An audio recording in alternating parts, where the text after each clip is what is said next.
Hello everyone, I am Amit Joshiya. I am a second year MBS student at JMC Azamgarh. आज हम करने वाले topic number 51 का पार्ट 2। ठीक है, तो चलो बिना किसी टाइम वेस्ट के हम इस सेशन को स्टार्ट करते हैं। आज हम सबसे पहला क्वेश्चन पढ़ते हैं। Consider the flowing statement regarding the structures of actin filament. ठीक है, देखो तुम्हारा जो एक्टिन फिलामेंट का स्ट्रक्चर किस तरीके से होता है। जो तुम्हारा एक्टिन फिलामेंट होता है वो किससे मिलकर बना होता है? एफ एक्टिन से मिलकर बना होता है। ठीक है, एफ एक्टिन में कितने फिलामेंट होते हैं? टोटल दो एफ एक्टिन के फिलामेंट होते हैं। एंड देखो टोटल तुम्हारे दो ट्रोपोमाइसिन के फिलामेंट होते हैं। ठीक है, और जो तुम्हारा ट्रोपोनिन होता है वो क्या होता है? At a regular interval present होता है एक्टिन पे। और जो तुम्हारा एफ एक्टिन होता है, ये तुम्हारा जो एफ एक्टिन को हम लोग बोलते हैं फिलामेंटस एक्टिन। एंड जो तुम्हारा एफ एक्टिन होता है वो तुम्हारा जो ग्लोबुलर एक्टिन होता है उसका क्या होता है?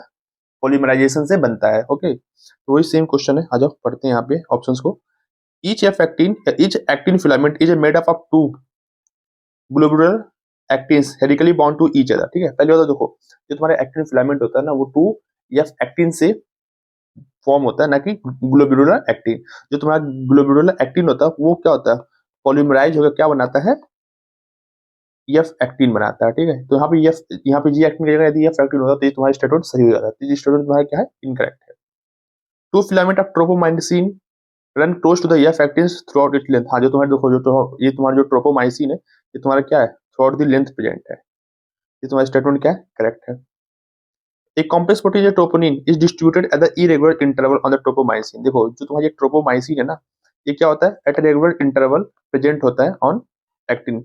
ओके, ना कि इरेगुलर इंटरवल। ठीक है, यहाँ पे इरेगुलर का क्या होना चाहिए था? रेगुलर होना चाहिए था, तभी स्टेटमेंट तुम्हारा सही हो जाता है। इसलिए स्टेटमेंट तुम्हारा क्या है?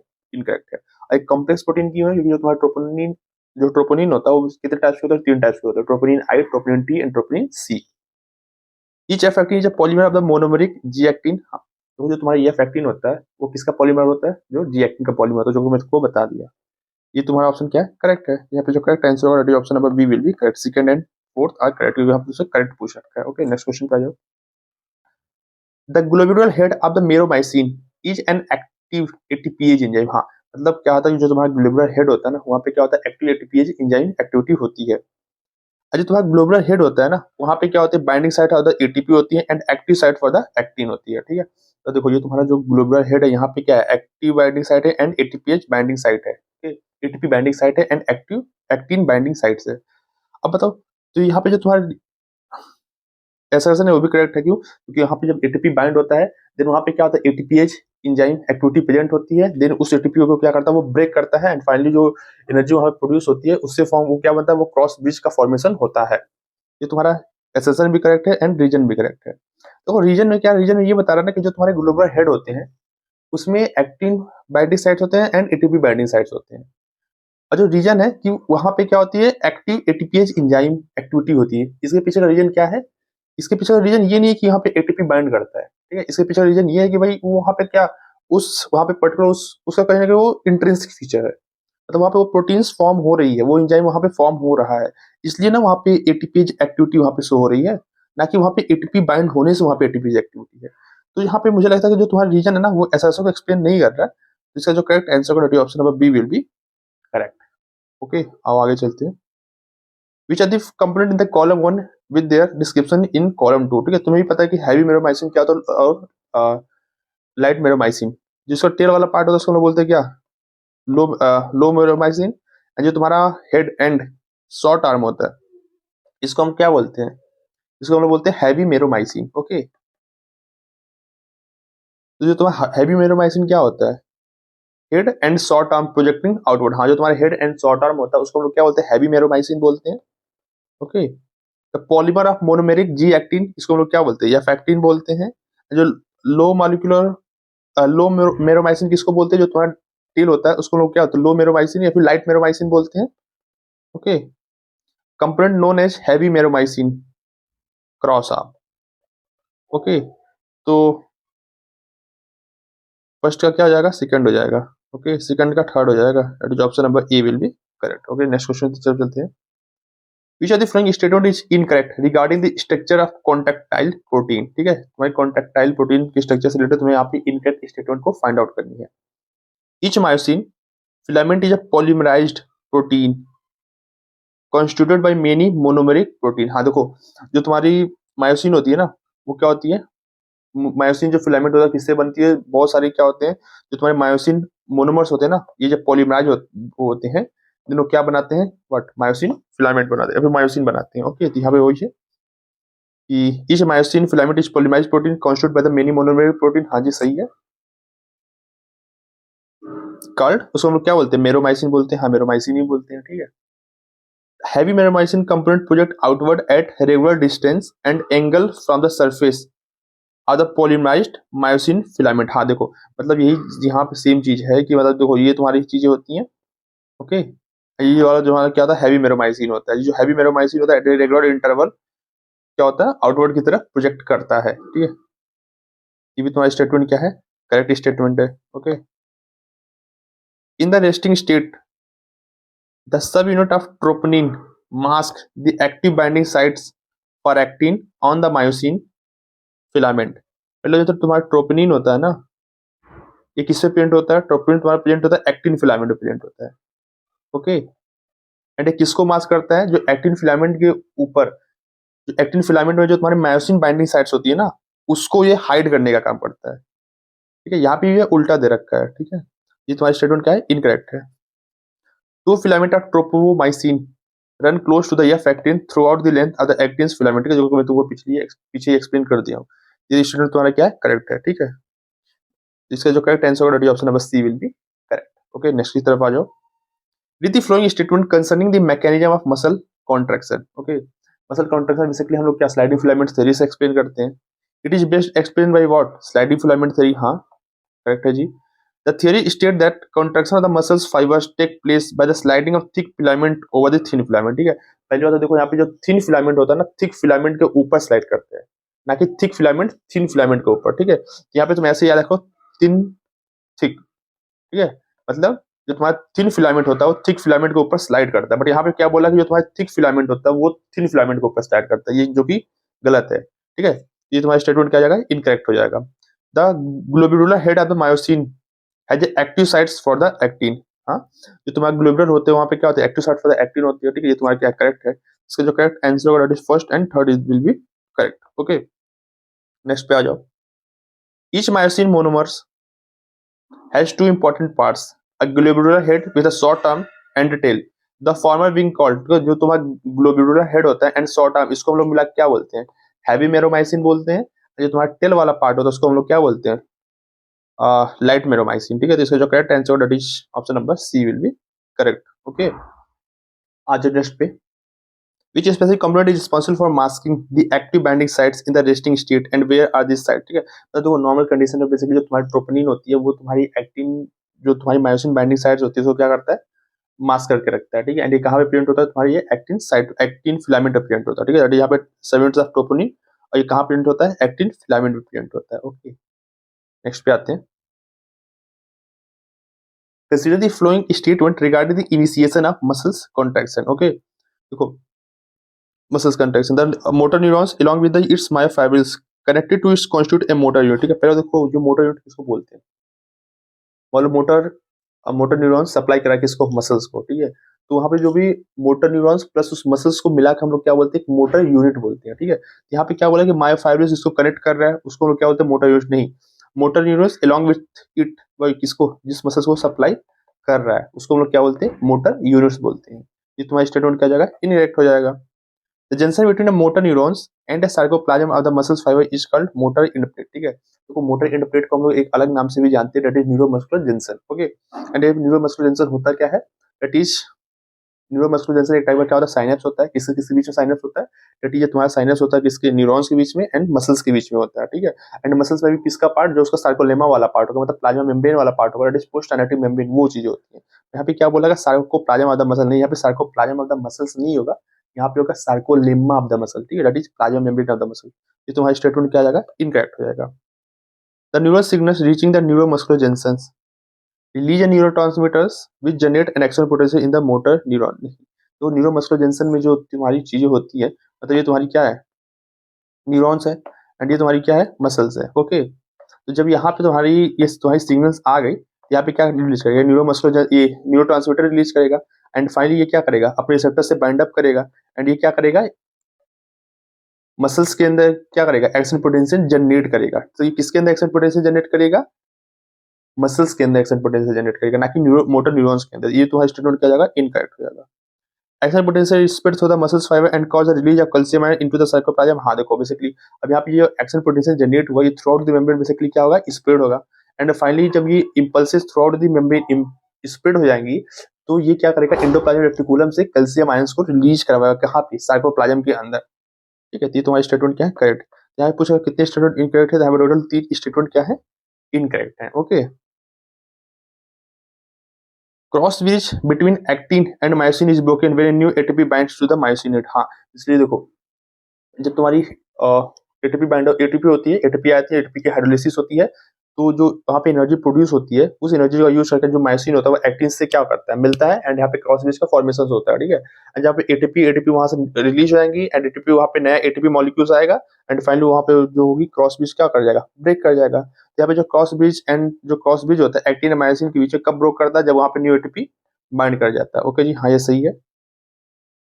Myosin head utilizes the energy from the ATP hydrolysis to release the ADP and inorganic phosphate. यहाँ पे बोला कि जो तुम्हारी मायोसिन हेड होती है वहाँ पे एटीपी बाइंड करती है, और जब एटीपी ब्रेक होती है तो जो एनर्जी प्रोड्यूस होता है उस एनर्जी का यूज किया जाता है एडीपी एंड फॉस्फेट को रिमूव करने के लिए। ऐसा नहीं है, वहाँ पे जो एनर्जी प्रोड्यूस होगी उस एनर्जी का यूज किया जाता है किसके लिए, क्रॉस ब्रिज के फॉर्मेशन के लिए। तो ये तुम्हारी स्टेटमेंट क्या है, इनकरेक्ट है। तो correct answer will be C. Okay, next पे आ जाओ। मैच दी कॉलम, यहाँ पे तुम्हें कॉलम 1 कॉलम 2 से तुम्हें क्या करना है, मैच करना है। तो increase the calcium plus level. ठीक है, यदि कैल्शियम प्लस लेवल इंक्रीज होगा तो उससे क्या होगी तुम्हारी, remove masking other active site of the myosin. हाँ, जो तुम्हारा कैल्शियम आयन होता है ट्रोपोनिन सी से जाके बाइंड अप करेगा, एंड फाइनली क्या होगी तुम्हारी जो मायोसिन की बाइंडिंग साइड से वो तुम्हारी क्या होगी, अनमास्क होगी। ठीक है, क्या जाएगा, सेकंड हो जाएगा। हाइड्रोलिसिस ऑफ एटीपी, जो हाइड्रोलिसिस ऑफ एटीपी से क्या होगी, एनर्जी प्रोड्यूस होगी, एंड फाइनली क्या होगी, क्रॉस ब्रिज का फॉर्मेशन होगी। Okay, invert pull of Z Z lines and release of ATP and phosphate. ठीक है, मतलब ये जब एटीपी तुम्हारी क्या हो जाएगी, रिलीज हो जाएंगी, उससे बेसिकली क्या होगी, जो तुम्हारी मायोसिन हो जाएंगी क्या हो जाएगी, वो रिलैक्स स्टेट में होंगी। दैट इज डी का क्या हो जाएगा, 4। ठीक है, जब तुम्हारी जेड लाइन होंगी, जो तुम्हारी 2 जेड लाइन है, ठीक है, ये क्या होंगी, आपस की तरफ क्या होंगे, तुम्हारी जब इनपुल होंगी तो तुम्हारी सर्कोमील क्या होगी, शॉर्टनिंग होगी। तो सी का क्या हो जाएगा, फर्स्ट हो जाएगा। मैचअप कर लो, ए का सेकंड है, बी का क्या है, थर्ड है। Option number A will be correct. Okay, next पे आओ। Which are the following statement is strictly adheres to the test regarding the sliding filament theory। ठीक है, the attached myosin filament are pulled toward the centers of the event। ठीक है, तो तुम्हारी sliding filaments theory होती है, तुम्हें भी पता है कि ये तुम्हारी क्या होती है, डेड लाइंस होती हैं। ठीक है, मान लो ये तुम्हारे बीच में क्या थिक फिलामेंट है। ओके, तो ये तुम्हारी जेड लाइन है, ये भी तुम्हारी जेड लाइन है। ठीक है, तो जेड लाइन क्या होती है, जो ए बैंड होता है उसके सेंटर की तरफ मूव करती है। The attached myosin filaments are pull together to the centre of the event. नहीं जाता, यहाँ पे मायोसिन फिलामेंट्स में मूव करता है, यहाँ पे क्या मूव करता है, एक्टिन फिलामेंट मूव करता है। तो तुम्हारी स्टेटमेंट क्या है, इनकरेक्ट है। The Z line attach to the myosins filament. जो तुम्हारा जो जेड लाइन होता है ना, वो किससे अटैच होता है, तुम्हारा जेड लाइन अटैच होता है एक्टिन फिलामेंट से, ना कि मायोसिन फिलामेंट से। ये तुम्हारा इनकरेक्ट है। During the shortening of the muscles A band get reduce where the I band retain the length। नहीं, देखो यहाँ पे क्या है, एक चीज और, ठीक है, तो जब कॉन्ट्रेक्शन होता है ना, तो जो तुम्हारा ये ए बैंड होता है, कॉन्ट्रेक्शन के टाइम पे ए बैंड नहीं चेंज होता, A band remain same. A band का जो तुम्हारा लेंथ होता है, ये तुम्हारा क्या होता है, रिमेन सेम। पर जो तुम्हारा आई बैंड होता है ना, इसकी लेंथ क्या होती है, डिक्रीज होती है। तो यहाँ पे क्या बोल रहा है, ए बैंड क्या होगा, रिड्यूस होगा, ए बैंड रिड्यूस नहीं होता। ये तुम्हारी स्टेटमेंट क्या है, इनकरेक्ट है। The attached actin filaments are pulled toward the center of A band। हाँ, जो तुम्हारा जो ये तुम्हारा एक्टिन फिलामेंट है कहाँ होगा, सेंटर की तरफ पुल्ड होगा। ये तुम्हारी स्टेटमेंट क्या है, करेक्ट है। तो यहाँ पे तुमसे करेक्ट स्टेटमेंट क्या होती है, option number D will be correct. Okay, identify the incorrect statement regarding the role of calcium in the muscles contraction. ठीक है, वहाँ पे मसल्स कैल्शियम का क्या रोल होता है मसल्स कॉन्ट्रैक्शन में, ये चीज तुम्हें यहाँ पे बतानी है। Increase the calcium level is the precursor event to the removal of masking. हाँ देखो, जो तुम्हारा कैल्शियम लेवल जब इंक्रीज होता है ना, तो बेसिकली क्या करता है, ट्रोपोनिन सी से जाकर बाइंड अप करता है एंड फाइनली वो क्या करेगा, जो तुम्हारी मायोसिन बाइंडिंग साइट्स जो कि मास्क हो रखी थी एक्टिन पे, वो क्या होगी, उसकी अनमास्किंग होगी। तो तुम्हारी स्टेटमेंट क्या करेक्ट है। Binding of calcium remove the masking of active sites for the actin on the myosin filament. नहीं, ठीक है, यहाँ पे तुम्हारी क्या होती है, जो कैल्शियम बाइंड अप करता है उससे क्या होती है, जो तुम्हारी मायोसिन बाइंडिंग साइट होती है किस पे, एक्टिन पे, वो अनमास्क होती है। ठीक है, बट यहाँ पे उल्टा दे रखा है, ये तुम्हारा स्टेटमेंट इनकरेक्ट है। Calcium bind with the subunit of troponin located on the actin filament. हाँ, किससे बाइंड करती है, ट्रोपोनिन सी से बाइंड करती है। ठीक है, the release of calcium ion into the cytoplasm is caused by the speed of action potential through the muscle. हाँ, जो एसिटाइलकोलिन रिसेप्टर से बाइंड अप करेगा, वहां पे एक्शन पोटेंशियल जनरेट होगा। देन ये जो एक्शन पोटेंशियल है through out the membrane, through out the muscles, ये क्या होंगी, स्प्रेड होंगी एंड फाइनली साइकोप्लाज्म में इंटरप्लाज्मिक रेटिकुलम के थ्रू कैल्शियम रिलीज होती है। ठीक है, तो ये तुम्हारी स्टेटमेंट क्या है, करेक्ट है। यहाँ पे जो incorrect statement that is option number C will be incorrect. आ जाओ नेक्स्ट क्वेश्चन पे। It is the flowing statement concerning the cross bridge. Okay, यहाँ पे तुम्हें क्रॉस ब्रिज से रिलेटेड तुम्हें सीक्वेंस के बारे में तुम्हें यहाँ पे अरेंज करना है। तो पहले वो सारे ऑप्शंस को पढ़ लेते हैं, देन हम इसको करेक्ट ऑर्डर में अरेंज करते हैं। Utilizing the energy for the ATP hydrolysis, the myosin heads bind to the exposed active sites on the actin. ठीक है, the myosin release ATP and phosphate to go back to its relaxed state. The new ATP band and the cross link is broken. The ATP is released again, hydrolysis the continue the cycle. देखो सबसे पहले होता क्या है, जो तुम्हारी ATP की hydrolysis होगी, देन उस एनर्जी को यूटिलाइज करेगा क्या, मायोसिन हो उस एनर्जी को यूटिलाइज करेगा एक्टिन से बाइंड अप करने के लिए, तुम्हारी क्रॉस ब्रिज की फॉर्मेशन हो गई। देन इसके बाद बेसिकली क्या होती है, जो तुम्हारी एडीपी होती है एंड फॉस्फेट, वो तुम्हारी वहां से रिलीज होती है एंड वो बेसिकली क्या होता है, रिलैक्स स्टेट में जाता है। देन वहां पे बेसिकली नया एटीपी आके बाइंड अप करता है एंड फाइनली जो तुम्हारी क्रॉस लिंकेज होती है एंड जो क्रॉस ब्रिज का फॉर्मेशन है वो तुम्हारी ब्रेक कर जाती है। ठीक है, देन अगेन क्या होगी, एटीपी की हाइड्रोलिसिस होगी, देन अगेन क्रॉस ब्रिज का फॉर्मेशन होगा एंड ये साइकिल कंटिन्यू होती रहेगी। ठीक है, सबसे पहला स्टेप क्या होगी, दैट इज एनर्जी की हाइड्रोलिसिस होगी एंड फाइनली क्या होगा, जो तुम्हारी मायोसिन होगी वो क्या होगी, एक्टिव साइट से बाइंड अप करेगी यहाँ पे एक्टिन पे। सबसे पहले स्टेप वन हो जाएगा। देन बेसिकली क्या होगी, एटीपी की हाइड्रोलिसिस हो गई, देन जो तुम्हारा एडीपी है एंड जो हमारी इनऑर्गेनिक फॉस्फेट है वो तुम्हारी क्या होगी, रिमूव होगी, तो सेकंड स्टेप सेकंड हो जाएगा। देन उसके बाद बेसिकली क्या होगी, नया एटीपी वहां पे आएगा एंड वो जब एटीपी वहां पे आएगा, देन वहां पे क्या होगी, क्रॉस लिंक जो क्रॉस ब्रिज का फॉर्मेशन हो रखा है वो तुम्हारी क्या कर जाएंगे, ब्रेक कर जाएंगे। तो third step will be third and fourth basically क्या होगा, साइकिल कंटिन्यू होता रहेगा। Option number A will be correct. Okay, next पे आ जाओ।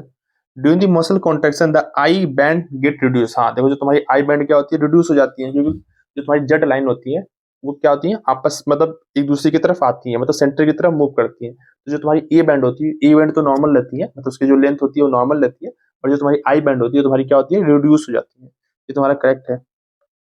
The jet line attached to the actins are pulled inward, causing the shortening of the sarcomere। हाँ भाई, जो आई बैंड होती है शॉर्ट क्यों होती है, द रीजन इज दैट कि जो तुम्हारी जेट लाइंस होती है वो तुम्हारे सेंटर की तरफ मूव करती है and this is the reason कि तुम्हारी आई बैंड्स क्या होती है, रिड्यूस हो जाती है। ये तुम्हारा करेक्ट है। यहाँ पे जो रीजन है उसको क्या है, एसएसए को करेक्ट एक्सप्लेन कर रहा है। ठीक है, the test state that muscles contraction is initiated by the signal send by the CNS by. ठीक है, तो यहाँ पे जो भी मतलब यहाँ पे तुम्हें क्या करना है, मसल्स कॉन्ट्रैक्शन करवाना है तो सीएनएस के थ्रू किस न्यूरॉन के थ्रू सिग्नल भेजोगे, दैट इज मोटर न्यूरॉन के थ्रू तुम सिग्नल भेजोगे। That is option number B will be correct. Okay, next पे आओ। Which of the following is not a component of the characteristics of the relaxed state or its transients as described in the test? Release of ATP and phosphate by the myosin, breaking of cross linkage, myosin going back to its relaxed state after releasing ATP and PI. The cycle involves the myosin head hydrolysis, ATP again after the cross bridge is broken.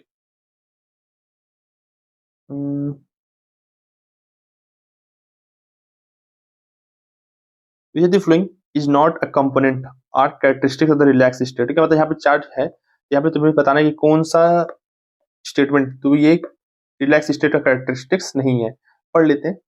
Release of ADP and inorganic phosphate by the myosin. ठीक है, हाँ जब ADP and inorganic phosphate वहां से release होगी तो basically क्या होगी, जो तुम्हारी क्रॉस ब्रिज का फॉर्मेशन ब्रेक करेगा एंड फाइनली क्या होगी, मतलब रिलैक्स स्टेट में जाएंगे। ये तो है। Breaking a cross bridge due to the ATP hydrolysis नहीं है, एटीपी हाइड्रोलिसिस से क्रॉस ब्रिज की ब्रेकिंग नहीं होती है, यहाँ पे क्या होती है, फॉर्मेशन होती है। ये तुम्हारी स्टेटमेंट क्या है, इनकरेक्ट दे रखा है। Myosin going back to its relax state after releasing ADP and phosphate. हाँ, एडीपी एंड जो इनऑर्गेनिक फॉस्फेट है जब वहां पे एटीपी बाइंडिंग साइट से रिमूव हो जाती है एंड तो फाइनली क्या होती है, जो तुम्हारी मायोसिन होती है रिलैक्स स्टेट में चली जाती है। ये तुम्हारा क्या करेक्ट है। The cycle involves the myosin heads hydrolysis ATP again after the cross bridge is broken. हाँ भाई क्रॉस ब्रिज का ब्रोकन हो गया, देन बेसिकली क्या हो गया, अगेन वहाँ पे एटीपी बाइंड अप करेगी, अगेन वहाँ पे हाइड्रोलिसिस होगी, देन अगेन क्रॉस ब्रिज का फॉर्मेशन होगा। ये तुम्हारा स्टेटमेंट क्या करेक्ट है, यहाँ पे incorrect statement option number B will be incorrect. Okay, complete the statement increase in the calcium levels lead to the binding of calcium with the subunits। अब किससे बाइंड अप करता है, ट्रोपोनिन से subunit करता है, ठीक है। एंड वो कहाँ पे होता है, एक्टिन पे होता है। ओके, नेक्स्ट पे आ जाओ। Consider the following statement regarding the mechanism of muscle relaxation and fatigue। ठीक है, the process of contraction continues until calcium ions are released from the sarcoplasmic system into the sarcoplasm। ठीक है, मतलब यहाँ पे बोल रहा है कि तुम्हारा कॉन्ट्रेक्शन तब तक कंटिन्यू रहेगा जब तक सार्कोप्लाज्मिक रेटिकुलम कैल्शियम को रिलीज करता रहेगा। कहाँ पे, सार्कोप्लाज्म पे। ठीक है, नहीं ये मतलब यहाँ पे देखो, जब यहाँ पे एनसीईआरटी में क्लियरली मेंशन है कि मतलब जो तुम्हारी कॉन्ट्रेक्शन होगी तब तक होती रहेगी जब तक जो तुम्हारी कैल्शियम है ना वो सार्कोप्लाज्म में प्रेजेंट रहे, ना कि जब तक वो उसको पंप करता रहे, इसमें सार्कोप्लाज्म के अंदर। मतलब यदि सार्कोप्लाज्म में कैल्शियम प्रेजेंट है तो कॉन्ट्रेक्शन तब तक चलता रहेगा। इस हिसाब से तुम्हारी एनसीईआरटी के हिसाब से तुम्हारी स्टेटमेंट क्या है, इनकरेक्ट है। The pumping of calcium ions back to the system resulting in the unmasking of the actin filament। हाँ, मान लो कैल्शियम रिलीज हो गई एंडोप्लाज्मिक रेटिकुलम से एंड यहाँ पे मसल कंट्रक्शन हो गया, देन वो जो तुम्हारी कैल्शियम होती है ना वो फर्दर जो कैल्शियम होती है वो एंडोप्लाज्मिक रेटिकुलम के अंदर चली जाती है। ठीक है, एंड उससे बेसिकली क्या होगी, उससे बेसिकली क्या होगी, अनमास्किंग ऑफ एक्टिन फिलामेंट होगी। नहीं यार, अनमास्किंग ऑफ एक्टिन फिलामेंट नहीं होगी, डेट इज यहाँ पे मास्किंग ऑफ एक्टिन फिलामेंट हो जाएगी। तो ये तुम्हारी स्टेटमेंट क्या है, ये भी स्टेटमेंट तुम्हारा इनकरेक्ट है। The repeated activation of the muscles can lead to the accumulation of lactic acid due to the aerobic breakdown of glycogen। नहीं, हाँ देखो, यदि मतलब कोई मसल्स है रैपिड वो क्या हो रही है, मतलब वो ज्यादा एक्टिविटी कर रही है तो वहाँ पे क्या हो, लैक्टिक एसिड की डिपोजिशन हो जाएगी।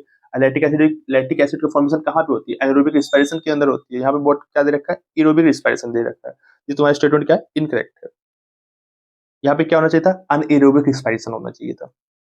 Return of blood lines back to their original position constitute relaxation. हाँ, जब तुम्हारा कॉन्ट्रेक्शन होता है तो जो जेड लाइन होती है सेंटर की तरफ मूव करती है, एंड रिलैक्सेशन में क्या होगी भाई, जो तुम्हारी जेड लाइन होगी वो तुम्हारी क्या हो जाएगी, back to the normal position हो जाएगी। तो उसी को हम लोग क्या बोलेंगे, रिलैक्सेशन बोलेंगे। तो तुम्हारा क्या करेक्ट है। इससे तुमसे कितने इनकरेक्ट स्टेटमेंट पूछे हैं, तो यहाँ पे कितने इनकरेक्ट है, टोटल 3 इनकरेक्ट स्टेटमेंट इसमें दे रखे हैं। ओके, अब आगे की तरफ चलते हैं।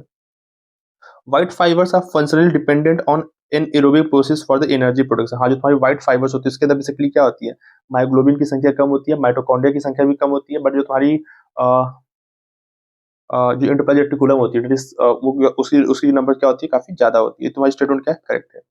White fibres possess a high number of mitochondria. नहीं, यहाँ पे माइटोकॉन्ड्रिया की संख्या क्या होती है, कम होती है। तो यहाँ पे correct statement option number C will be correct. Okay, यहाँ पे कॉलम 1 में तुम्हें कॉलम 2 से क्या करने हैं, मैच करने हैं। ठीक है, high amount of sarcoplasmic reticulum किसके अंदर होती है, व्हाइट फाइबर्स के अंदर होती है। दैट इज यहाँ पे सेकंड हो जाएगा। ठीक है, यहाँ पे प्लेंटी ऑफ माइटोकॉन्ड्रिया, ठीक है, मास्किंग ऑफ एक्टिन फिलामेंट और एनारोबिक ब्रेकडाउन ऑफ ग्लाइकोजन किसके अंदर होती है भाई, यदि एनारोबिक ब्रेकडाउन हो रही है किसी ग्लाइकोजन की तो मसल तुम्हारी क्या हो जाएगी, फटीग हो जाएगी। ठीक है, क्यों, क्योंकि यहाँ पे लैक्टिक एसिड डिपोजिशन हो जाएगा। ओके, एंड तुम्हारी यदि तुम्हारी एक्टिन फिलामेंट बेसिकली क्या कर रही है, मास्किंग हो जा रही है, मतलब ढक जा रही है। अब तो यहाँ पे क्रॉस ब्रिज का फॉर्मेशन होगा नहीं, तो फाइनली बेसिकली मसल क्या हो जाएंगी, तुम्हारी रिलैक्स हो जाएंगे, डेट इज इसका क्या हो जाएगा, हो जाएगा। ठीक है, प्लेटिया माइटोकॉन्ड्रिया कहाँ पे होती है, डेट इज किसके अंदर होती है, मतलब फर्स्ट के अंदर होती है, मतलब ब्लड मसल्स में होती है। ठीक है, इसका जो तुम्हारा करेक्ट आंसर होगा that is option number B will be correct. और ठीक है, आओ आगे। Which of the following statement is strictly true regarding the properties of muscles fibers as described in the test? The reaction time of the fibers is constant across the different fibers। ठीक है, तो reaction times होता है क्या, reaction time का मतलब वहाँ पे सिग्नल्स आ रही हैं, ठीक है, वहाँ पे इंपल्सेस तुम्हारी आ रही हैं, वहाँ पे इंपल्सेस आ रही हैं एंड देन वहाँ पे एक्शन पोटेंशियल जनरेट हो रही है। इसी को हम लोग क्या बोलते हैं, रिएक्शन टाइम बोलते हैं। ठीक है, ये हर एक मसल्स के लिए क्या होती है, डिफरेंट होती है, हर एक मसल्स की सेम नहीं होती है सेम टाइम। ये तुम्हारी क्या स्टेटमेंट क्या है, इनकरेक्ट है। ठीक है, सारे मसल्स की रिएक्शन टाइम सेम नहीं होती है, ये मसल टू मसल्स क्या होते हैं, वेरी करते रहते हैं। Red fibres appear reddish due to the presence of red coloured oxygen storing pigment called haemoglobin. नहीं, जो तुम्हारी रेड फाइबर्स होती है ना उसके अंदर क्या होती है, मायोग्लोबिन होती है, जो कि बेसिकली कहते हैं ऑक्सीजन स्टोर करने का काम करती है। And this is the reason, myoglobin की वजह से तुम्हारी जो रेड मसल्स होती है वो कैसी अपीयर होती है, रेड अपीयर होती है। ये तुम्हारी स्टेटमेंट क्या आ जाएगा, इनकरेक्ट हो जाएगा, क्योंकि यहाँ पे हीमोग्लोबिन नहीं होता, दैट इज क्या होता है, ग्लोबुलिन होते हैं, ठीक है, मायोग्लोबिन होता है। Okay, white fibres have very less quantity of myoglobin and appear pale and whitish. हाँ, जो तुम्हारी मायोग्लोबिन होती है वो क्या होती है, कम अमाउंट में होती है, किसके अंदर, व्हाइट फाइबर्स के अंदर, जो व्हाइट फाइबर्स होते हैं। And this is the reason कि जो तुम्हारी व्हाइट फाइबर्स होते हैं कैसे अपीयर होते हैं, व्हाइटिश से भी थोड़ा सा पेल कलर का अपीयर होते हैं। इन white fibres the number mitochondria is few and the amount of cytoplasmic reticulum is low. ठीक है, नहीं, देखो, जो तुम्हारी माइटोकॉन्ड्रिया होती है वो कम तो होते हैं, बट जो तुम्हारी साइटोप्लाज्मिक रेटिकुलम होती है तुम्हारी क्या होती है, ज्यादा होती है। ये भी तुम्हारा स्टेटमेंट क्या है, इनकरेक्ट हो जाएगा। यहाँ पे correct statement option number C will be correct. Okay, in the context of the sliding filament theory the test states that the process continues until the calcium ions are pumped back to the sarcoplasmic system. What is the immediate direct consequence of this specific event? ठीक है, मतलब देखो, sliding filament theory ये बोलता है कि जो तुम्हारी कॉन्ट्रैक्शन है कंटिन्यू रहेगी अंटिल अनलेस जो तुम्हारी कैल्शियम आयन है वो फर्दर कहाँ पे चल जाए, एंडोप्लाज्मिक रेटिकुलम के अंदर चली जाए। ठीक है, मतलब if what is the immediate direct consequence of this specific event, बस इसकी वजह से होता क्या है भाई, यदि कैल्शियम आयन तुम्हारी एंडोप्लाज्मिक रेटिकुलम के अंदर चली जाती है तो जो तुम्हारी that is myosin binding sites होती है वो बेसिकली क्या हो जाती है, मास्क हो जाती है। यहाँ पे हो जाता है क्या है, दैट इज यहाँ पे मास्किंग ऑफ एक्टिन फिलामेंट। ठीक है, क्रॉस ब्रिज का क्या होता है, ब्रेकिंग हो जाता है, इसलिए नहीं होता। एक्टिवेशन लैक्टिक एसिड नहीं है, unmasking the active sites of the actin filament नहीं। यहाँ पे बेसिकली क्या होती है, दैट इज यहाँ पे एक्टिन फिलामेंट का जो मास्किंग साइट्स होती है किसकी, नहीं, जो तुम्हारी एक्टिन फिलामेंट के अंदर जो एक्टिन फिलामेंट पे जो तुम्हारी मायोसिन हेड की जो साइट्स होती है वो क्या होती है, फर्दर मास्क हो जाती है। ओके, ये तुम्हारा correct answer that is option number B will be, option number C will be correct. Okay, अब आगे की तरफ चलते हैं।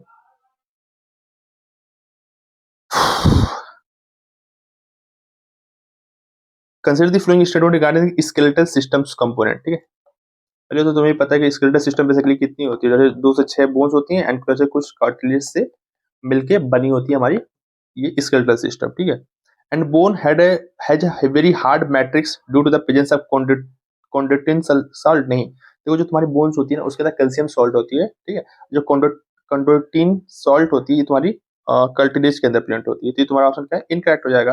And cartilage is slightly pliable matrix due to the presence of calcium salt. नहीं, जो तुम्हारी कैल्शियम सॉल्ट होती है बोन के अंदर होती है ना कि कार्टिलेज के अंदर, ये भी तुम्हारा स्टेटमेंट क्या आ जाएगा, इनकरेक्ट हो जाएगा। बोन्स एंड कार्टिलेज ये क्या है, तुम्हारी एक टाइप की स्पेशलाइज्ड कनेक्टिव टिश्यूज है। हाँ जी, ये तुम्हारी सही है। ठीक है, skeletal system is made up of 206 bones and few cartilage. हाँ, जो तुम्हारी कंप्लीट कार्टिलेज, जो तुम्हारी कंप्लीट स्केलेटल सिस्टम है, ठीक है, ये तुम्हारा बोन से मिलकर बना है एंड कार्टिलेज से मिलकर बना है। ये यहाँ पे कितने स्टेटमेंट तुम्हारे करेक्ट है, टोटल 2 स्टेटमेंट क्या है तुम्हारे करेक्ट है। कॉलम को तुम्हें क्या करना है, कॉलम 2 से मैचअप करना है। ठीक है, देखो जो तुम्हारे क्रेनियल बोन, जो तुम्हारे क्रेनियल बोन कितने होते हैं, टोटल 8 क्रेनियल बोन्स होते हैं। ठीक, कौन कौन से 8 क्रेनियल बोन्स होते हैं देख लो।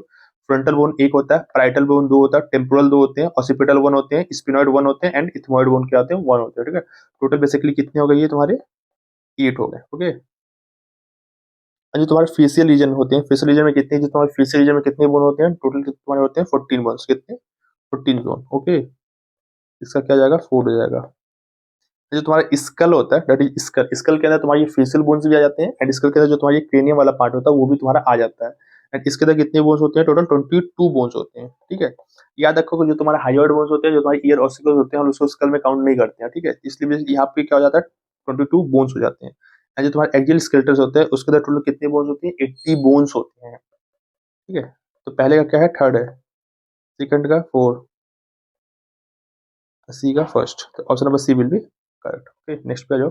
विच are the flowing statement about the hyoid bone is strictly true as per the test. देखो जो तुम्हारी हाइयोइड बोन होती है कैसी होती है, यू शेप्ड बोन होती है एंड ये क्या होती है, बकल कैविटी के नीचे प्रेजेंट होती है। ठीक है, below the buccal cavity. It is a paired U shaped. नहीं, जो तुम्हारी हाइयोइड बोन होती है सिंगल होती है, पेयर्ड नहीं होती है, तो पेयर्ड तो काट ही दो।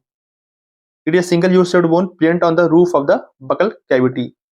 Roof of the buccal cavity का मतलब बकल कैविटी के ऊपर नहीं है, बकल कैविटी के नीचे प्रेजेंट होता है। ठीक है, तो यहाँ पे बेसिकली क्या है, base on the buccal cavity क्या होता है, ये चीजें प्रेजेंट होती हैं। It included in the count 22 bones that constitute the skull. नहीं, जो तुम्हारी स्कल होती है ना, मैंने तुमको बताया कि स्कल को जब हम लोग काउंट करते हैं, स्कल के अंदर टोटल 22 बोन्स होती हैं। तो उधर फेशियल 14 फेशियल बोन्स होती हैं एंड 8 और तुम्हारे क्रेनियम वाले बोन्स होते हैं। इसके अंदर हम लोग जो तुम्हारी हाइयोइड होती है उसको हम लोग काउंट नहीं करते हैं। ठीक है, यहाँ पे बोला कि काउंट करते हैं, हम लोग काउंट नहीं करते हैं। Facial region of the skull act as a hard protective outer covering for the brain, ठीक है। नहीं, जो तुम्हारा फेशियल रीजन नहीं, मतलब ये तुम्हारा फेशियल रीजन वाला पार्ट हो गया, ये तुम्हारा ब्रेन के लिए प्रोटेक्टिव काम करता नहीं। जो तुम्हारा जो क्रेनियम वाला पार्ट है ना, ये तुम्हारा प्रोटेक्टिव काम करता है, ना कि फेशियल रीजन वाला। तो ये तुम्हारा स्टेटमेंट क्या है? इनकरेक्ट है। The facial region is made up of 14 skeletal element which form the front part of the skull. The facial region is made up of 14 skeletal elements which form the front part of the skull. हाँ, जो तुम्हारी जो facial bone होती है, जो facial वाला चीजें होती है, यहाँ पे कितनी होती है? यहाँ पे टोटल 14 बोन से मिलकर बनी होती है, ठीक है, करेक्ट है। यहाँ पे option number D will be correct. ऐसा तो फॉल्स है एंड तुम्हारा रीजन क्या है? ट्रू है। Identify the incorrect statement regarding the axial skeleton. जो तुम्हारा एक्सियल स्केलेटन होती है, उसमें कितने बोन्स होते हैं? टोटल 80 बोन्स होती हैं, okay. It comprises 80 bones distributed along the main axis of the body।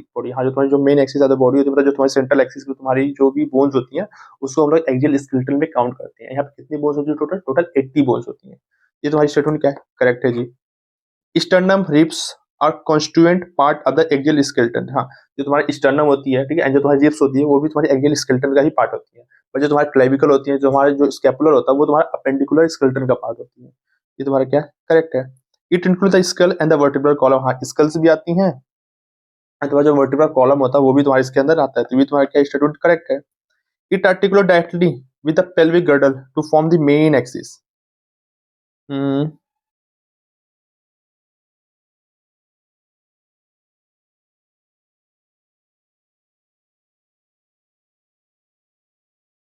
Articulate directly with the pelvic.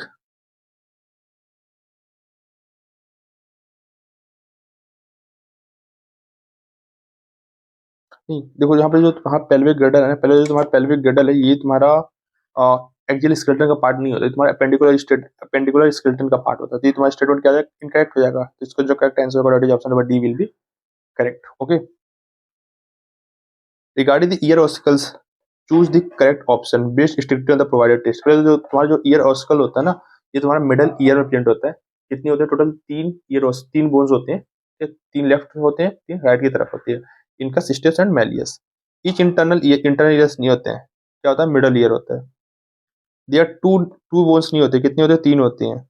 Year ossicles are included in the 14 skeletal element. नहीं, हम लोग इसको काउंट ही नहीं करते इसके वाले बोन्स में। इसका जो करेक्ट आंसर होगा ऑप्शन नंबर बी। कलेक्टिवली क्या होती है? मैलियस इनका सिस्टम्स होती हैं, इसको लोग क्या बोलते हैं? ईयर ऑसिकल्स बोलते हैं, okay. Which of the following option is correctly fills in the blanks in the statement below. Imagine chewing food without jaw bones and walking around without limb bones. Correct B जगह। इस question का मैं मतलब ही नहीं समझा कि question दिया क्यों है, ठीक है, बट खैर कोई बात नहीं, आगे चलते हैं। The matrix of the bone is very hard while the matrix of cartilage is slightly pliable। हाँ, जो तुम्हारी मैट्रिक्स होती है किसकी? बोन्स की, काफी हार्ड होती है। एंड जो तुम्हारी कार्टिलेज की होती है, क्यों प्लायबल होती है? द रीजन इज डेट कि बोन्स के अंदर क्या होती है? कैल्शियम सॉल्ट होती है।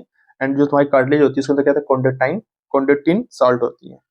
The bone matrix contains calcium salt and where the cartilage matrix contain the chondroitin salt, ठीक है, करेक्ट एक्सप्लेनेशन भी है। यानी कि जो तुम्हारा रीजन है एसएससी को करेक्ट एक्सप्लेन कर रहा है, ठीक है, क्योंकि यहाँ पे जो सॉल्ट अलग अलग होती है, इसकी वजह से इनकी जो मैट्रिक्स होती है हार्ड होती है या फिर प्लायबल होती है।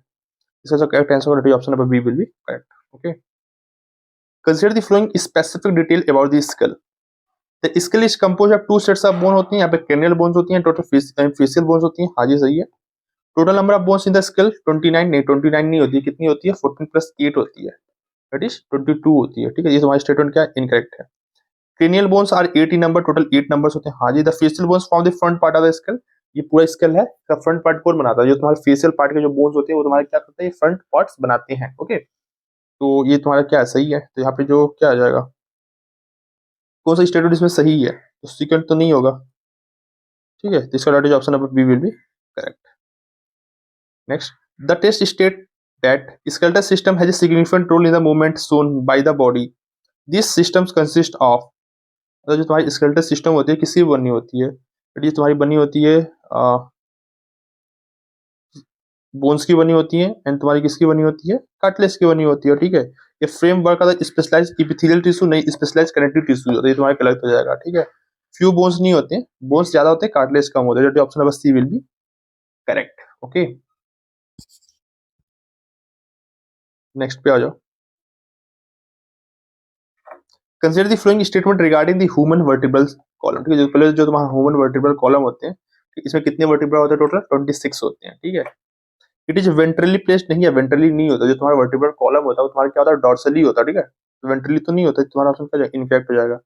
Neural canal is a central solid portion नहीं। जो तुम्हारा वर्टिब्रल कॉलम होता है उसके अंदर बीच में क्या होता है? बीच में बेसिकली हॉलो पोर्शन होता है, उसको लोग क्या बोलते हैं? न्यूरल कैनाल बोलते हैं। एंड उसके थ्रू तुम्हारा जो स्पाइनल कॉर्ड होता है वो नीचे की तरफ डिसेंड करता है। इनकरेक्ट, यहाँ पे सॉलिड पोर्शन नहीं होता, दैट इज हॉलो पोर्शन होता है।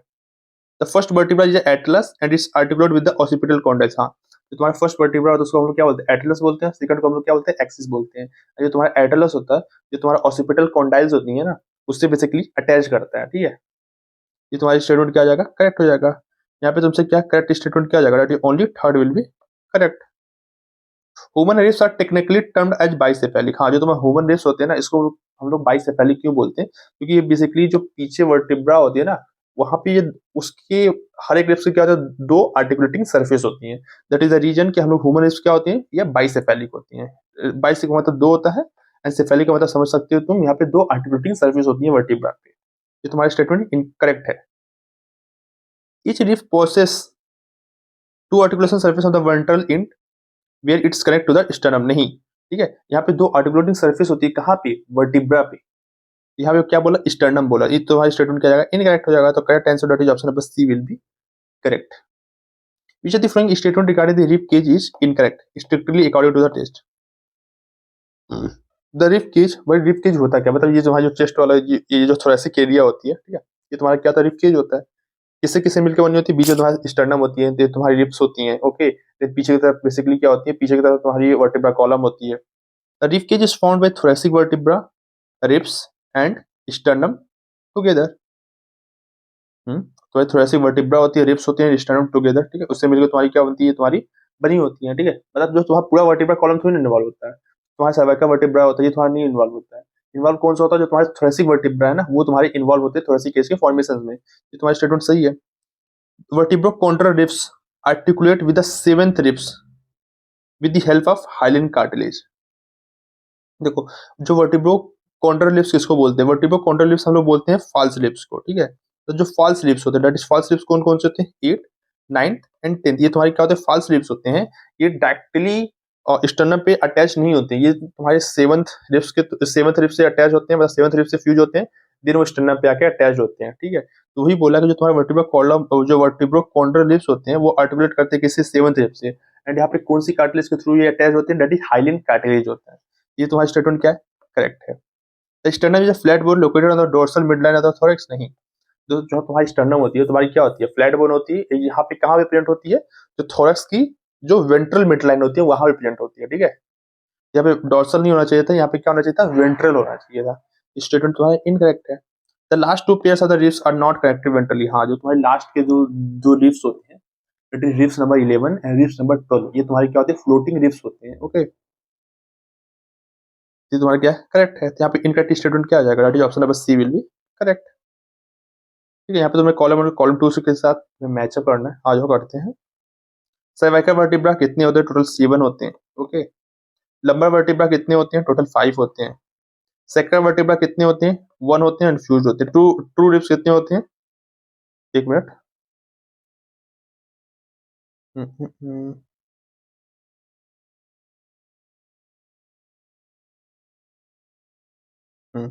ट्रू रिब्स कितने होते हैं? टोटल 7 होते हैं। ओके, तो डी का क्या हो जाएगा? 5 हो जाएगा। या फिर इसको भी हम 5 बोल सकते हैं, या फिर इसको भी हम क्या कर सकते हैं? 2 बोल सकते हैं। ओके, सॉरी सॉरी, एक मिनट। सर्वाइकल वर्टिब्रा कितने होते हैं? 2 होते हैं, मतलब 7 होते हैं। ट्रू रिब्स कितने होते हैं? टोटल 7 पेयर्स होते हैं। ओके, तो डी का तुम्हारा क्या हो जाएगा? 5 हो जाएगा। एंड सी का क्या हो जाएगा? सी का तुम्हारा 1 एंड ई का तुम्हारा क्या हो जाएगा? 2। That is option number A will be correct. Okay, next पे आओ। Read the following statement carefully and identify the set of correct statement. यहाँ पे तुम्हें करेक्ट स्टेटमेंट को फाइंड आउट करनी है। The vertebral column constitute the main framework of the tongue. हाँ, जो तुम्हारा वर्टिब्रल कॉलम होता है वो बेसिकली क्या होता है? तुम्हारे पूरे टंग का मेन फ्रेमवर्क करने का काम करता है। ठीक है, ये तुम्हारा स्टेटमेंट क्या करेक्ट है जी? The number of vertebral the number cervical vertebra is 7 in all the mammals including the human beings. ठीक है, हाँ देखो पहली बात ये समझो एनसीईआरटी में क्या दे रखा है, एनसीईआरटी में ये दे रखा है कि जो तुम्हारी मोस्ट ऑफ दी मैमल्स होते हैं ना उनके अंदर टोटल 7 सर्वाइकल वर्टिब्रा होते हैं, बट यहाँ पे क्या दे रखा है कि यहाँ पे ऑल दी मैमल्स दे रखा है। तो अकॉर्डिंग टू एनसीईआरटी देखोगे तो ये तुम्हारी स्टेटमेंट क्या है, इनकरेक्ट है। ठीक है, एनसीईआरटी में क्या मेंशन है कि the number of cervical vertebra is 7 in almost all mammals. ठीक है, वहाँ पे ऑलमोस्ट दे रखा है, मतलब ऐसा नहीं कि मतलब हार्ड एंड फास्ट रूल है कि होगा ही होगा, मतलब मोस्टली भी होता ही होता है। ठीक है, तो यहाँ पे मैं एनसीईआरटी के थ्रू जाऊँगा तो एनसीईआरटी के थ्रू ये तुम्हारी स्टेटमेंट क्या आ जाएगा, इनकरेक्ट हो जाएगा। Floating ribs are attached dorsally to the vertebral column but not connected ventrally. हाँ, जो तुम्हारा फ्लोटिंग रिब्स होता है 11th एंड 12 ये डॉर्सली वर्टिब्रा से कनेक्टेड तो होते ही होते हैं, बट वेंट्रली ये रिब्स से वेंट्रली तुम्हारी स्टर्नम से कनेक्टेड नहीं होते हैं। ये तुम्हारी स्टेटमेंट क्या आ जाएगा, सही हो जाएगा। 8, 9, 10th pairs other ribs articulate directly with the sternum. नहीं, जो तुम्हारे 8, 9, 10th होते हैं इसको हम लोग बोलते हैं फॉल्स रिब्स बोलते हैं, एंड ये स्टर्नम से डायरेक्टली कनेक्टेड नहीं होते, ये 7th रिब्स के साथ जाके फ्यूज कर जाते हैं, देन ये बेसिकली कनेक्टेड होते हैं। ये तुम्हारा स्टेटमेंट क्या जाएगा, इनकरेक्ट हो जाएगा। यहाँ पे तुमसे पूछा correct statement, that is A and C are correct.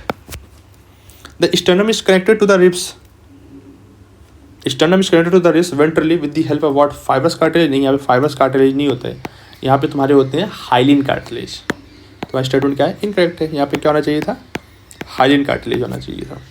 The cervical and scapula are the part of appendicular skeleton along with the limbs bones। हाँ देखो तुम्हारे स्कैपुला हो गया, क्लाविकल हो गया, जो हमारे पूरे लिम्स के जो भी बोन्स हैं ये तुम्हारे क्या होते हैं, अपेंडिकुलर स्केलेटन का पार्ट होते हैं। तुम्हारा क्या है, करेक्ट स्टेटमेंट है। तो यहाँ पे जो that is option number D will be correct, कि स्टेटमेंट 1 इनकरेक्ट है एंड स्टेटमेंट 2 तुम्हारा क्या है, करेक्ट है। Identify the mismatch regarding the classification of ribs. True ribs कौन कौन से होते हैं, 1st to 7th pair attach dorsally to the thoracic vertebra and ventrally to the sternum. ठीक है, हाँ कनेक्टेड, सही है। वर्टिब्रो कॉन्ड्रा रिब्स कौन कौन से होते हैं, 8, 9, 10th पेयर्स होते हैं, joint the 7th ribs with the hyaline cartilage, hyaline cartilage के थ्रू अटैच होते हैं, सही है जी। False ribs 8, 9, 10th pairs do not articulate directly with the sternum. हाँ ठीक है, ये बेसिकली क्या होते हैं, 7 रिब्स से जाकर ज्वाइन हो जाते हैं, ये भी तुम्हारा क्या करेक्ट है। Floating ribs 11 and 12th pairs attach dorsally to the lumbar vertebra. मतलब लंबर वर्टिब्रा का मतलब क्या होगा, मतलब वो किसी भी L1 से L5 से बेसिकली कनेक्टेड होते हैं। नहीं, देखो जो तुम्हारा जो 11th रिब्स होता है ना वो डोर्सली किससे कनेक्टेड होता है, जो तुम्हारी 11th थोरेसिक वर्टिब्रा होता है उससे कनेक्टेड होता है। और जो तुम्हारा 12th रिब्स होता है ना वो किससे कनेक्टेड होता है, जो तुम्हारा डोर्सली जो तुम्हारा 12th थोरेसिक वर्टिब्रा होता है ना उससे कनेक्टेड होता है, ना कि लंबर वर्टिब्रा से। तो तुम्हारा स्टेटमेंट क्या हो जाएगा, इनकरेक्ट हो जाएगा। तो यहाँ पे जो करेक्ट आंसर होगा that is option number D will be correct. Okay, और नेक्स्ट पे चलते हैं।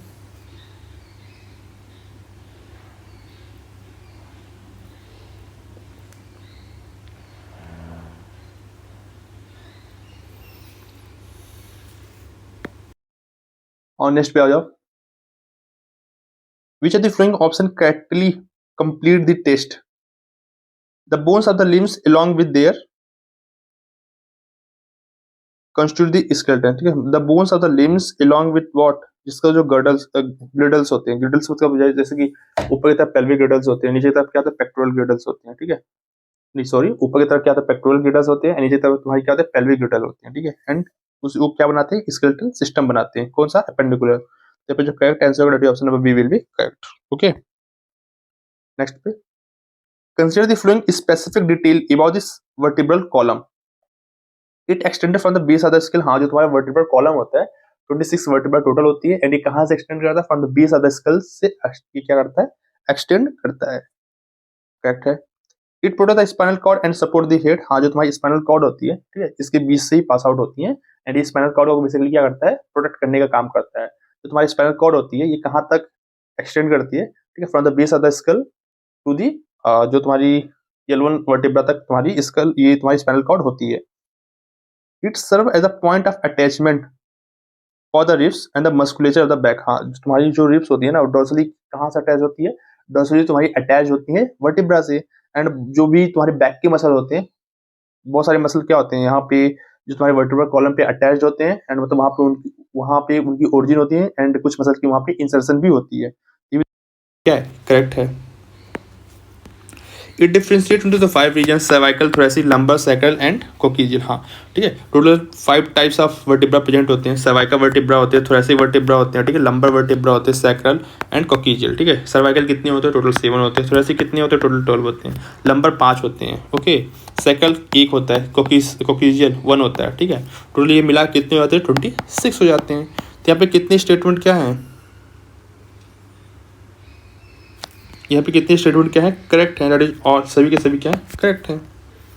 इन the vertebra column the coccygeal region constitute of one fuse vertebra. हाँ देखो, जो कोक्सीजियल रीजन होता है ना, ये बेसिकली क्या होता है? टोटल 1 होते हैं एंड बेसिकली क्या होते हैं? फ्यूज्ड होते हैं। ये भी तुम्हारा क्या है? करेक्ट है। Each limb is made up of 30 bones. हाँ देखो, हर एक लिम्स होते हैं, चाहे अपर लिम्स के बारे में बात कर लो चाहे लोअर लिम्स के बारे में बात कर लो, वहाँ पे टोटल कितने बोन्स होते हैं? टोटल 30 बोन्स होते हैं।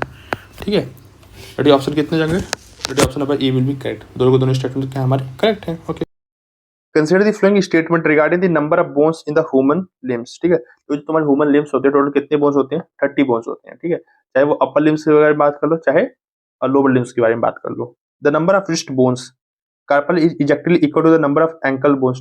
देखो, जो तुम्हारी कार्पल बोन्स होती है टोटल कितनी होती है? टोटल कार्पल बोन्स 8 होती हैं। और जो तुम्हारे टार्सल्स कितने होते हैं? टोटल 7 होते हैं। तो क्या दोनों सेम होते हैं? नहीं, दोनों की नंबर अलग अलग होती है। कार्पल बोन्स 8 होते हैं एंड टार्सल कितने होते हैं? टोटल 7 होते हैं। ये तुम्हारा स्टेटमेंट इनकरेक्ट हो जाएगा। Okay, the number of palm bones is equal to the number of tarsal metatarsal. जो तुम्हारे मेटल टार्सल होते हैं टोटल 5 होते हैं और तुम्हारे मेटाकार्पस कितने होते हैं? टोटल 5 होते हैं। दोनों का नंबर क्या है? सेम ही है। तो ये तुम्हारा स्टेटमेंट क्या है? करेक्ट है। The number of digit phalanges in the hind limbs is 14 and where the fore limbs is 15। नहीं, जो तुम्हारे जो phalanges होते हैं ना टोटल कितने होते हैं? फोर लिम्स में भी कितने होते हैं? 14 होते हैं एंड हिंड लिम्स में भी कितने होते हैं? 14 होते हैं। तो ये तुम्हारा स्टेटमेंट क्या आ जाएगा? इनकरेक्ट हो जाएगा। Femur is expectedly described as the longest bone. हाँ, हमारी बॉडी का सबसे लॉन्गेस्ट बोन कौन सा होता है? फीमर होता है। ये तुम्हारा स्टेटमेंट क्या है? करेक्ट है। तो यहाँ पे तुमसे पूछ रहा है कि करेक्ट स्टेटमेंट कौन कौन सा है? First and fourth are correct.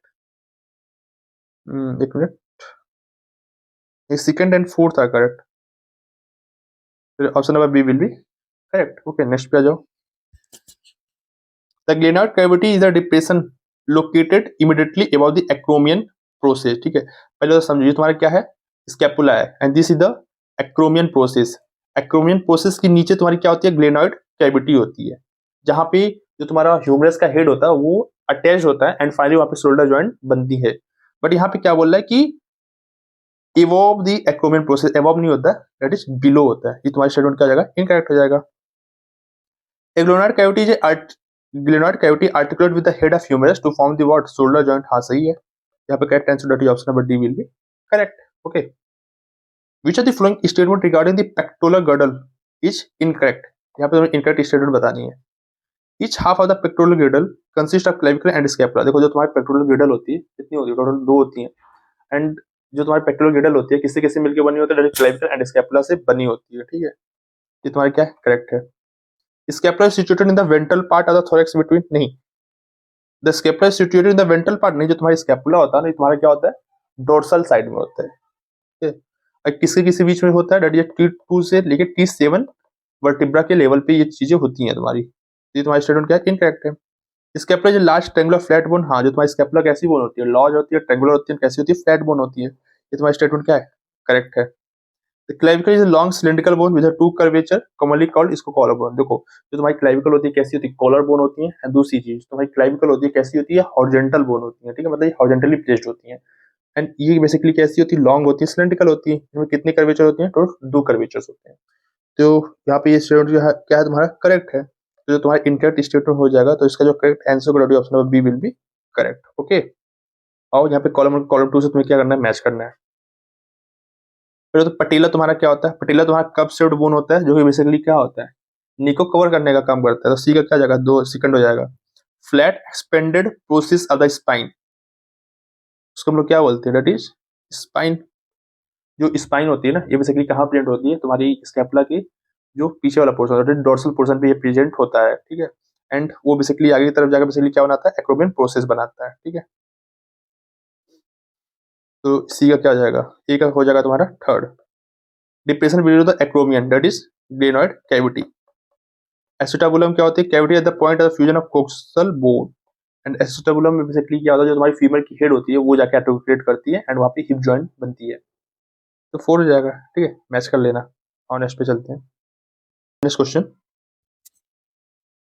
Read the following statement regarding the pelvic girdle carefully. ठीक है, तो जो तुम्हारी पेल्विक गिrdle होती है क्या होती है, यहाँ पे टू कोक्सियल बोन्स से मिलकर बनी होती है, लेफ्ट की तरफ भी होती है, राइट की तरफ भी होती है। ठीक है, एंड जो ईच कोक्सियल बोन्स होता है ना वो इलियम इस्चियम प्यूबिस के फ्यूजन से बना होता है। तो ये भी तुम्हारी स्टेटमेंट करेक्ट है एंड ये भी तुम्हारी स्टेटमेंट क्या है, करेक्ट है।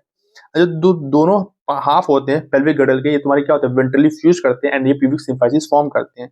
बट यहाँ पे क्या दे रखा है, डोर्सली दे रखा है, जो कि गलत है। ठीक है, तो ये तुम्हारा स्टेटमेंट करेक्ट है, इनकरेक्ट है। यहाँ पे डोर्सली नहीं होता, डेट इज यहाँ पे वेंट्रली होता है। ठीक है, जो तुम्हारी प्यूबिक सिम्फाइसिस है ना, एक टाइप का क्या है, कार्टिलेजिनस जॉइंट है। The pubic symphysis contain hyaline cartilage, यहाँ पे हाइलिन कार्टिलेज नहीं होता, डेट इज यहाँ पे क्या होता है, फाइब्रस कार्टिलेज होते हैं। ठीक है, ये तुम्हारी स्टेटमेंट क्या है, इनकरेक्ट है। तो यहाँ पे जो डेट इज कितने स्टेटमेंट यहाँ पे तुम्हारे फॉल्स हैं, टोटल 2 स्टेटमेंट तुम्हारे क्या है, फॉल्स हैं। Okay, which are the following correctly describe the specific location or the articulation of the scapula features? The spine project as a depression called acromion.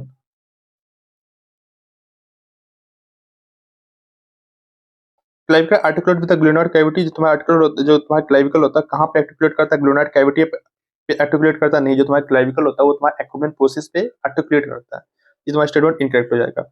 Body of scapula has a slightly elevated ridge called spine. हाँ, जो तुम्हारी scapula की जो तुम्हारी body होती है वहाँ पे एलिवेटेड रिज होती है, उसको लोग क्या बोलते हैं, स्पाइन्स बोलते हैं। ये तुम्हारा स्टेटमेंट क्या है, करेक्ट है। Scapula is located between third to seventh ribs, नहीं, ये क्या होता है, T2 से लेकर T7 वर्टिब्रा के लेवल पे होता है। ये भी तुम्हारा स्टेटमेंट क्या है, इनकरेक्ट है। The spine project as a depression called acromion, नहीं यार, यहाँ पे डिप्रेशन नहीं होना चाहिए था, यहाँ पे क्या होना चाहिए, एलिवेशन होना चाहिए। ओके, तो ये स्टूडेंट तुम्हारा इनकरेक्ट है, तो correct statement will be option number C. एक cup shaped bones called patella, patella basically तुम्हारे कहाँ पे होता है, वेंट्रल साइड पे होता है, वेंट्रली प्लेस्ड होता है। The pelvic girdle help in the articulation of the lower limbs, the pelvic girdle help in the articulation of lower limbs with the axial skeleton.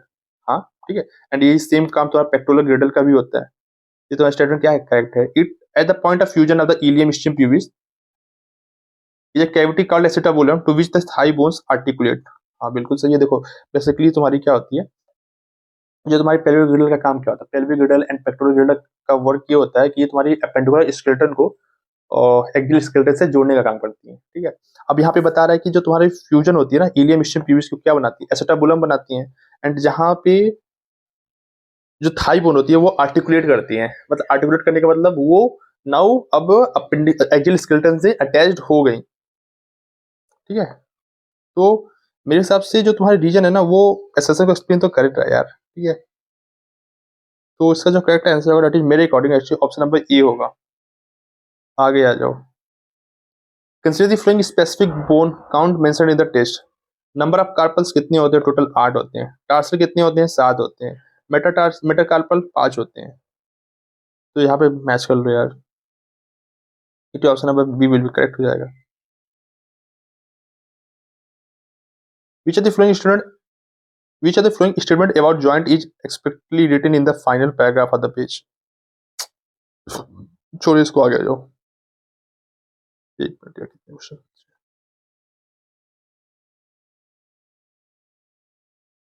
Next पे आ जाओ। Consider the following statement regarding the mechanism and the definition of joint. Joints are defined strictly as a point of contact between the bones only, नहीं, सिर्फ bones के बीच में नहीं होती, मतलब बिटवीन द कार्टिलेज भी हो सकती है। ठीक है, तो ये तुम्हारा स्टेटमेंट क्या हो जाएगा, इनकरेक्ट हो जाएगा। ठीक है, बिटवीन बोन्स नहीं होता, सिर्फ बिटवीन कार्टिलेज भी हो सकती है। Force generated by the muscle is used to carry out the movement through the joints. हाँ देखो, जो तुम्हारी स्केलेटल मसल्स होती है वो क्या होती है, बेसिकली बोन से अटैच होती है। स्केलेटल मसल जो भी तुम्हारी फोर्स जनरेट कर रहा है ना, जनरेट करती है, उसके थ्रू हम लोग जॉइंट के थ्रू बेसिकली मूवमेंट परफॉर्म करते हैं। ये तुम्हारी स्टेटमेंट क्या है, करेक्ट है। During the movement muscle act as a fulcrum, नहीं, ड्यूरिंग द मूवमेंट बेसिकली क्या होता है, जो तुम्हारी बोन होती है ना वो फलक्रम के रूप में एक्ट करती है, ना कि मसल्स। यहाँ पे बोन मसल के जगह तुम्हारा क्या होना चाहिए था, बोन होना चाहिए था। ये तुम्हारा स्टेटमेंट क्या हो जाएगा, इनकरेक्ट हो जाएगा। The mobility eight joint varies depending on the different factors. हाँ, जो तुम्हारी मोबिलिटी होती है किसी भी जॉइंट पे वो क्या होती है भाई, बहुत सारे फैक्टर्स पे डिपेंड करती है। की मतलब भाई वो कौन सा किस टाइप का जॉइंट है, फाइबर जॉइंट है, कार्टिलेज जॉइंट है, या फिर साइनोवियल जॉइंट है, साइनोवियल जॉइंट में कौन सा जॉइंट है। इस चीज पे तुम्हारी क्या होती है, बहुत सारे फैक्टर्स होती हैं जो कि जो मोबिलिटी ऑफ द जॉइंट होती है वो डिटरमाइन करती है। ये तुम्हारी स्टेटमेंट क्या है, करेक्ट है। यहाँ पे क्या बोला, which are the following statement choose the correct according to your test, that is second and fourth. This type of joint is shown by the skull bone. ठीक है, स्कल बोन कौन सा, which fuse with with the help of dense fibres connected tissue. ठीक है, तो जो तुम्हारी skull bones कैसे होती है, तुम्हारी फ्लैट होते हैं. ठीक है, हटा दो. एंड यहाँ पे कैसे फ्यूज करती है, इन टू इन तुम्हारी फ्यूज करती है. ये तुम्हारी एनसीईआरटी के एग्जैक्ट लाइन से उठाया गया है. कॉलम 1 तुम्हें क्या करना है, कॉलम 2 से तुम्हें मैचअप करनी है. ठीक है, ग्लाइडिंग जॉइंट्स, ग्लाइडिंग जॉइंट कहाँ पे प्रेजेंट होते हैं, सेडल जॉइंट कहाँ प्रेजेंट होते हैं, पिवट जॉइंट कहाँ प्रेजेंट होते हैं, बॉल एंड सॉकेट जॉइंट कहाँ प्रेजेंट होते हैं. ठीक है, बिटवीन एटलस एंड एक्सिस तुम्हारी कौन सी जॉइंट होती है, दैट इज तुम्हारी ये होती है एक मिनट, बिटवीन द कार्पस तुम्हारी होती है ग्लाइडिंग जॉइंट होती है. ठीक है, तो ऑप्शन नंबर इसका क्या हो जाएगा, 3 हो जाएगा. Between carpus and metatarsal metacarpal of thumb तुम्हारी क्या होती है, सेटल जॉइंट होती है. Okay, and between the humerus and the pectoral girdle तुम्हारी क्या होती है, बॉल एंड सॉकेट जॉइंट होती है. ठीक है, and between the Atlas and axis तुम्हारी क्या होती है, पिवट जॉइंट होती है. ओके, मैच कर लेना यार. The joint between the adjacent vertebra in the vertebra columns permit limited movement. हाँ, जो तुम्हारी एडजेसेंट वर्टिब्रा के बीच में कौन सी जॉइंट्स होती है, दैट इज कार्टिलेजिनस जॉइंट होती है. ठीक है, एंड इसमें क्या होती है, लिमिटेड मूवमेंट अलाउ होती है. ये तुम्हारा क्या है, करेक्ट है. जो तुम्हारे फाइब्रस मूवमेंट, जो फाइब्रस जॉइंट होते हैं ना, जो कि स्कल्स, ये जो हमारे क्रैनियम बोन होती है इसके अंदर प्रेजेंट होती है, यहाँ पे कुछ भी मूवमेंट नहीं होता, मतलब यहाँ पे जीरो मूवमेंट होता है. In this pattern of joint the bones involve are joint together with the help of dense fibrous connective tissue. नहीं, यहाँ पे डेंस फाइब्रस कनेक्टिव टिश्यूज नहीं होते, यहाँ पे क्या होते हैं, कार्टिलेज होते हैं. कौन से कार्टिलेज, फाइब्रस कार्टिलेज होते हैं. तो तुम्हारा स्टेटमेंट क्या है, इनकरेक्ट है. It is option number C will be correct. Read the following statement about the disorders of the muscles and skeletal system. Myasthenia gravis, जो तुम्हारे माइस्थीनिया ग्रेविस होता क्या है, ऑटोइम्यून डिसऑर्डर्स होती है. हाँ, न्यूरोमस्कुलर जंक्शन क्या होती है, अफेक्टेड होती है एंड लीडिंग टू द क्या, paralysis of the skeletal muscle. ठीक है, यहाँ पे माइस्थीनिया ग्रेविस में बेसिकली क्या होती है, जो तुम्हारे एसिटाइलकोलिन के रिसेप्टर्स होते हैं बेसिकली क्या होता है, डिस्ट्रॉयड हो जाते हैं. एंड बेसिकली क्या होती है, फाइनली मसल्स की पैरालिसिस हो जाती है. ये तुम्हारा ऑप्शन क्या है, करेक्ट है. Muscular dystrophy progressive degeneration of skeletal muscle mostly due to in autoimmune disorders. ठीक है, तो वो जो तुम्हारी मस्कुलर डिस्ट्रोफी है ना, ये तुम्हारा ऑटोइम्यून डिसऑर्डर्स नहीं होता, ये तुम्हारी जेनेटिक डिसऑर्डर्स होती है. यहाँ पे जो डिस्ट्रोफिन प्रोटीन होती है उसकी क्या डिफिशियंसी हो जाती है. तो it is not a autoimmune disorder, it is genetical disorder. ये तुम्हारा स्टेटमेंट क्या आ जाएगा, इनकरेक्ट हो जाएगा. Tetany rapid spasm in the muscle due to the low calcium in the body fluid. हाँ, देखो टिटनी में बेसिकली क्या होती है, मसल्स स्पैज में कर जाती है. द रीजन इज दैट कि बॉडी फ्लूइड के अंदर कैल्शियम की मात्रा कम होती है and inside the muscles calcium की मात्रा ज्यादा होती है. ये स्टेटमेंट तुम्हारा क्या करेक्ट है. Osteoporosis age related disorder characterized by the increase bone mass density. नहीं, देखो जो ओस्टियोपोरोसिस होती है ना, यहाँ पे ये बेसिकली मोस्टली जो फीमेल होती है, एडल्ट फीमेल होती है, उनके अंदर देखने को मिलता है. यहाँ पे होता क्या है कि जो तुम्हारी बॉडी मास डेंसिटी होती है वो तुम्हारी क्या होती है, डिक्रीज कर जाती है. ये तुम्हारा स्टेटमेंट क्या है, इनकरेक्ट है. इसे कितनी स्टूडेंट इनकरेक्ट है, option number 2 will be correct. 2 student क्या है तुम्हारे, इनकरेक्ट है. Which are the following best describe the structure characteristic of the synovial joint. ठीक है, जो तुम्हारी साइनोवियल जॉइंट होती है इसके अंदर बेसिकली क्या होती है, फ्लूइड फील्ड कैविटी होती है, उसके अंदर बेसिकली क्या होता है, साइनोवियल फ्लूइड होती है. Okay, presence of fluid field synovial cavity between the dense fibrous tissues of the two bones. ठीक है, presence of fluid filled synovial cavity between the articulating surface of the two bones. हाँ, जो तुम्हारी दो bones की articulating surface होती है उसके बीच में बेसिकली क्या होती है, साइनोवियल फ्लूइड प्रेजेंट होता है. ठीक है, ये स्टेटमेंट मुझे करेक्ट लग रहा है. प्रेजेंस ऑफ कार्टिलेजिनस पैड, इसमें कार्टिलेजिनस पैड नहीं होता यार. Presence of fluid filled synovial cavity between the bones and the muscles and bone के बीच में नहीं होता है. दो आर्टिकुलेटिंग सर्फेस होती है उसके बीच में तुम्हारी साइनोवियल फ्लूइड प्रेजेंट होती है. इसका जो करेक्ट आंसर होगा that is option number B will be correct. Okay, regarding the specific cause of disorders mentioned in the test choose the true statement. Gout is caused by accumulation of calcium crystal. नहीं, जो gout होता है ना, यहाँ पे क्या है, uric acid crystal accumulate हो जाते हैं. ये तुम्हारा स्टेटमेंट क्या जाएगा, incorrect. Tetany is caused by low calcium specially in the blood plasma. ठीक है, देखो जब तुम एनसीईआरटी खोलोगे ना, तो यहाँ पे क्या देखा कि जो टिटनी होती है ना, वो वहाँ पे बेसिकली क्या है, स्पेशली क्या है, जो बॉडी फ्लूइड्स होती है ना उसके अंदर कैल्शियम की मात्रा कम हो जाती है. तो यहाँ पे बेसिकली क्या होना चाहिए था, बॉडी फ्लूइड्स होना चाहिए था. अकॉर्डिंग टू एनसीईआरटी ये तुम्हारी स्टेटमेंट क्या है, इनकरेक्ट है. Decrease level of oestrogen is common cause of osteoporosis. हाँ, जो तुम्हारी ऑस्टियोपोरोसिस होती है इसमें जो बोन मास डेंसिटी होती है वो डिक्रीज कर जाती है. द रीजन इज दैट जो मोस्ट कॉमन कॉज होता है, ठीक है, फीमेल के अंदर, दैट इज एस्ट्रोजन का लेवल कम हो जाता है. ये तुम्हारा क्या करेक्ट है. माइस्थेनिया ग्रेविस कैसी डिसऑर्डर है? जेनेटिकल नहीं, इट्स से ऑटोइम्यून डिसऑर्डर्स। इसका जो करेक्ट आंसर होगा option number C will be correct. Okay, in the classification of joint which specific feature characterize the fibrous joint. और ये फाइब्रस जॉइंट के अंदर बेसिकली क्या होता है? लिमिटेड मूवमेंट, मूवमेंट ही नहीं होती है। अलाउ कंसिडरेबल मूवमेंट नहीं, do not allow any movement, हाँ मूवमेंट वो इसमें अलाउ नहीं करती है। फ्लूइड फिल्ड कैविटी नहीं होती है, फ्लूइड फिल्ड कैविटी तुम्हारे अंदर होती है सनेविल जॉइंट्स के अंदर होती है। Consider the following pair of the joint and the movement features. Cartilaginous joint कैसी होती है? परमिट लिमिटेड मूवमेंट, हाँ करती है। Synovial joint help in the locomotion and many others movement, सही है। Fibrous joint bones involve are joint together with the help of cartilage. जो तुम्हारी फाइबरस जॉइंट्स होते हैं ना, ये बेसिकली क्या होती है? कार्टिलेज से जॉइंट होते हैं नहीं, ठीक है। यहाँ पे बेसिकली क्या होती है? डेंस फाइबरस टिश्यूज होती हैं। ये तुम्हारा क्या हो जाएगा? इनकरेक्ट हो जाएगा statement. It is option first and second is correct. Okay, rapid spasm in the muscle through low calcium in the body fluid, इसको हम लोग क्या बोलते हैं? टिटनी बोलते हैं। ओके,